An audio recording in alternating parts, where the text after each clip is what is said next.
Thank you for joining us for the South Pacific's Passive House Conference. I'm Nick Bamford, Victorian Education Sector Lead at ACOM, and I'm joined today by Sian Wilmot, a Sustainability Practice Lead. We're presenting today the Passive House design for Monash Gillies Hall. Having worked on this project for a number of years now, and the building has been operational for a number of years, we're looking to share the process that we've undertaken to further analyse the building to consider the life cycle operation of the Passive House systems. Many of you may be familiar with the project and have seen us present on this before. For those who are less familiar with the project, we're looking to step back a little bit and present on how we approach the design, the brief, and how the building's been performing over the last couple of years.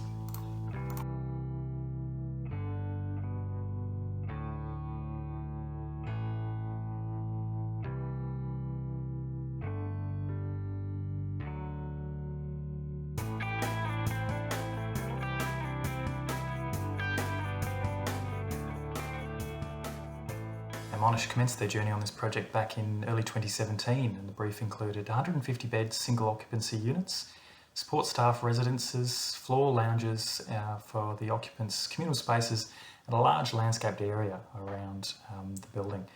The building itself was targeting Passive House, and this needed to be completed within an exceptionally tight 20-month period from the point that we were engaged around mid-2017 for building services and structures, through to end of construction and occupation. That's very tight, irrespective of the need to target Passive House. Though timber was not a core part of the brief, very early on we realised that it was one of the key means to be able to achieve that type program, and as well as that, minimise the impact of the surrounding buildings. Although there's a landscaped area, there's also existing residences immediately across the fence, lined to Monash's campus, and existing teaching and learning buildings adjacent as well. So this is all quite a hefty challenge, which was put to us to achieve in a very quick time frame. Passive House itself is not new. However, there is very limited examples of a Passive House building, particularly of this scale, in a warmer climate. And very early on we engaged to understand what the climate looked like in the area of this development, and then align that to existing projects that exist that have used Passive House around the world. And very quickly we realised that the combination of timber, Passive House and the warmer Australian climate meant that there was no engineering precedence whatsoever for a building of this type. It meant that very early on in the design process we needed to go right back to first principles and do conceptual modelling, really right from concept, to prove that the Passive House design was even valid for a building that targeted Passive House without any active conditioning systems, be it heating or cooling.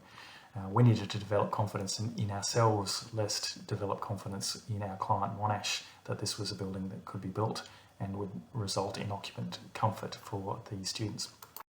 Now, for those on the call, you obviously understand the concept of Passive House and many of the design criteria that go together to form the Passive House criteria.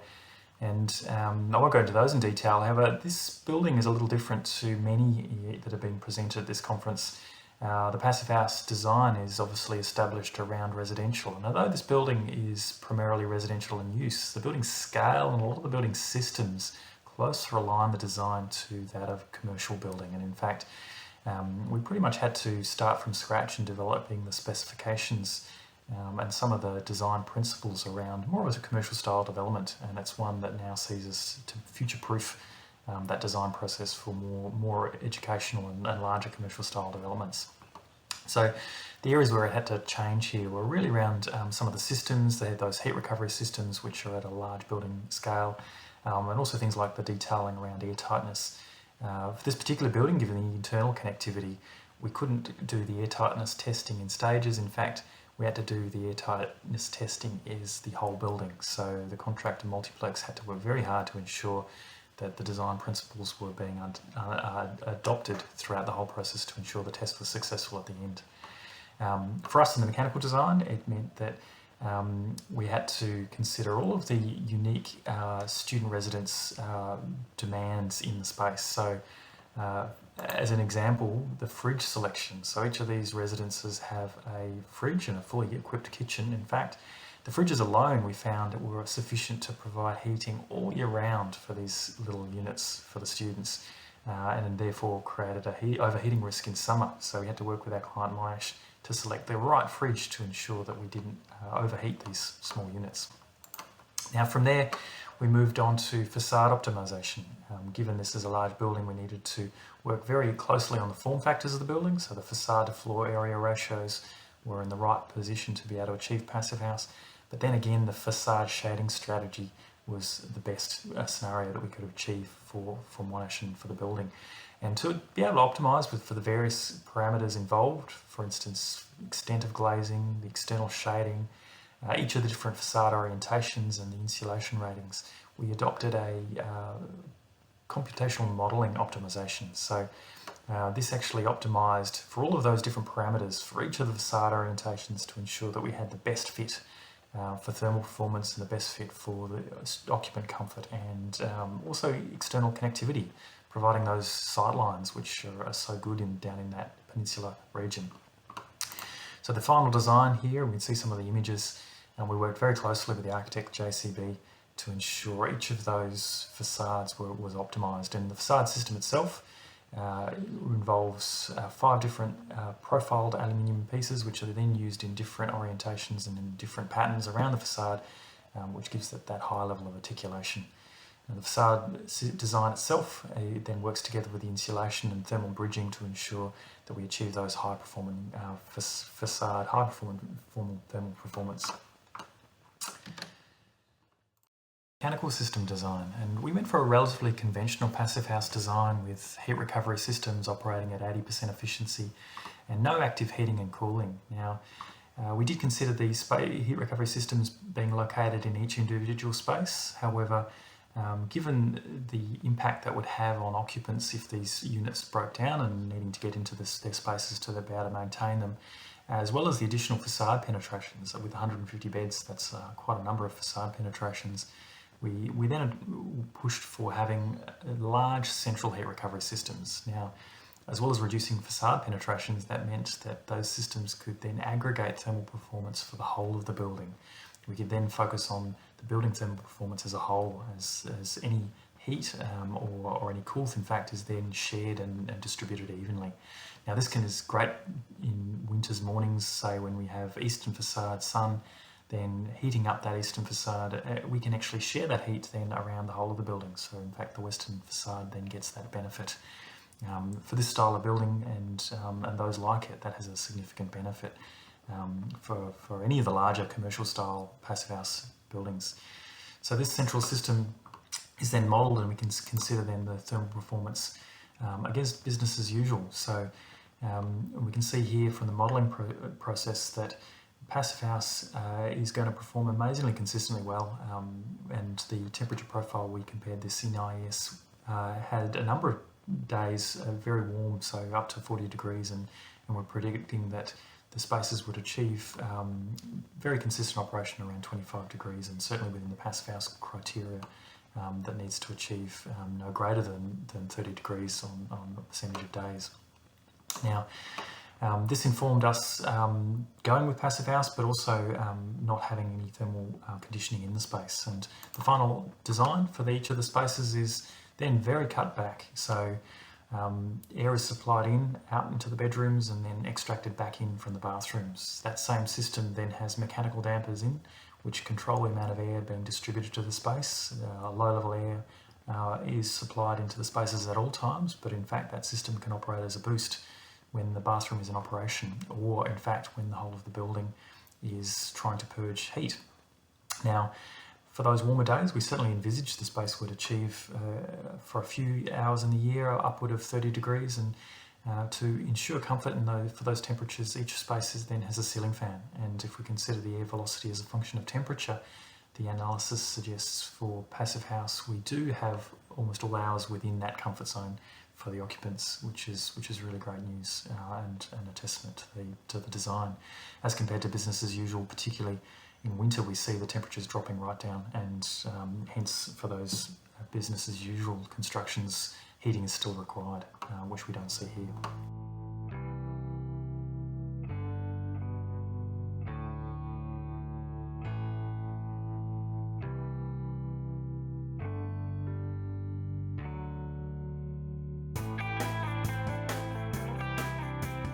So, how's the building performed?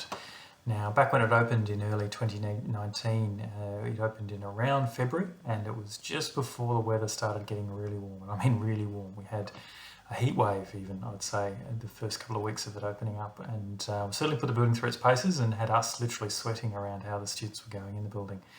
And we can see here some of the early BMS results, which surprised everyone. We had external temperatures up to 43 degrees for a number of days, both before the BMS started recording data, and then again when the building was occupied. And even after these consecutive hot days, the internal temperature peaked at around 32 degrees, which was pretty consistent with how we expected the building to perform, which is great news for the building and the occupants. Amazingly, the occupants were very tolerant in the warm weather, and in fact enjoyed the warm weather thoroughly, most of which coming from international students or warmer parts of Australia. And certainly after the first week of very warm weather, the building then started to come into its own. We see here the performance then over the first month or two, very consistent around the 25 to 30 degree level, which has been great, and which is amazing to see without any active heating or cooling systems. The control of the whole of the building temperature thermal performance has been on the basis of deciding when we relieve heat through the heat exchangers, or when we capture that heat to then, or capture the coolant, in fact, to hold the temperatures in the building. And this continued for the rest of the season as well. We can see here going through from summer then into winter, and overall the performance has been exceptional, and the users have been really happy with it.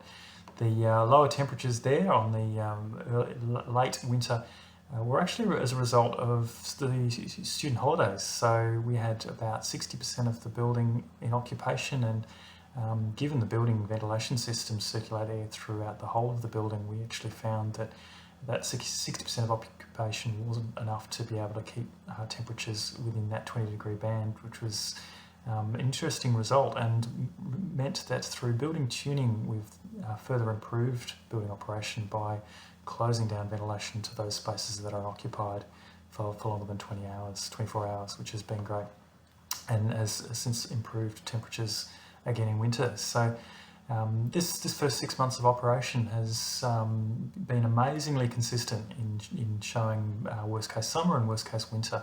We've continued to track this through the rest of the year, and then again for the first 6 months of this year, and our temperatures have continued along this trajectory. So very consistent between the 20 and 25 degree mark for those users. Now, comparing this back to the model data, and this is where we're really happy with the result. We did a lot of work on this modelling to prove that this building would operate, and in fact, when we compare it to actual BMS data, it's amazingly consistent. If the difference is there, then that difference is primarily due to the differences in weather files, which we can see here in green. So the actual BMS data based on actual weather was had a significantly hotter days in summer, and then again in winter we had that lower occupancy, which wasn't taken into account in the modelling. So overall, a really good result for how the building has been performing in response to both summer and winter.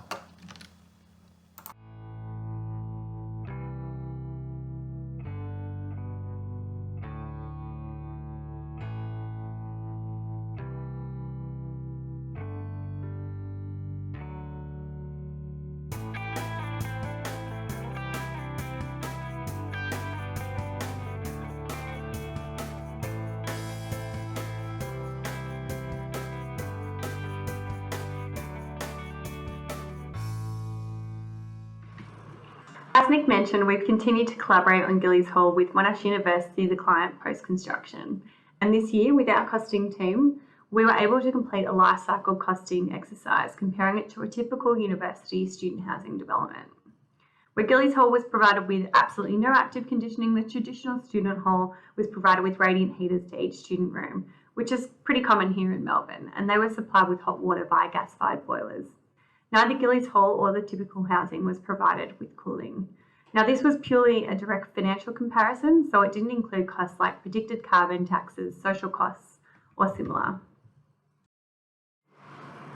The results of the analysis actually demonstrated that on a gross floor area comparison, Gillies Hall had an improved net present value over 30 years.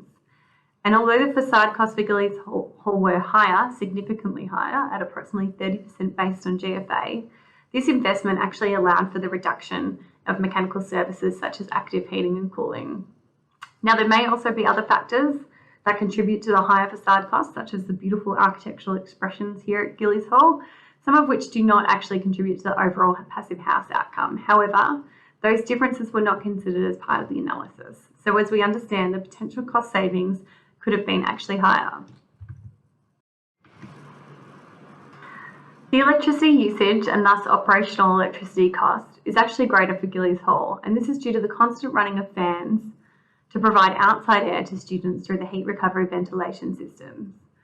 Although a large energy use, this consumption provides the students with both thermal comfort and high levels of fresh air, significantly improving their indoor environment quality and also making it a really nice place to live. Overall operating costs were, however, higher for the typical student housing building, and this was due to the gas required to provide hot water to the radiators in the student rooms, something that was not present on Gillies Hall. Despite the usage rates for gas being the equivalent of 4 times cheaper than electricity here in Melbourne, the daily connection charge is actually more than twice that of the daily connection charge for electricity. And this means that the typical student housing was paying for a daily connection charge rate for both gas and electricity, which was nearly 3.5 times the amount Gillies Hall was paying for an electricity connection only. The passive house design philosophy also meant that Gillies Hall could be an economical electric-only building, which is not something we typically see here in Melbourne. It also means that Gillies Hall is currently carbon neutral ready. Now, the typical student housing would require a solid transition plan to meet the same targets, and a transition to 100% electricity for a typical student housing building would require the replacement of both the domestic hot water and heating hot water boilers, which would necessitate both a capital and a spatial investment, particularly given the same capacity heat pumps currently require approximately 5 times the space that the typical gas boiler would in a highly ventilated area. So the final results demonstrated that over a 30-year period, Monash Gillies provides a 3.5% improvement over a typical student housing development, as well as providing a high indoor environment quality, including improved thermal and acoustic comfort, as well as indoor air quality. Gillies Hall was also the first large-scale development in Australia to ascertain passive house certification, which generally means that a premium for both materials and construction was paid.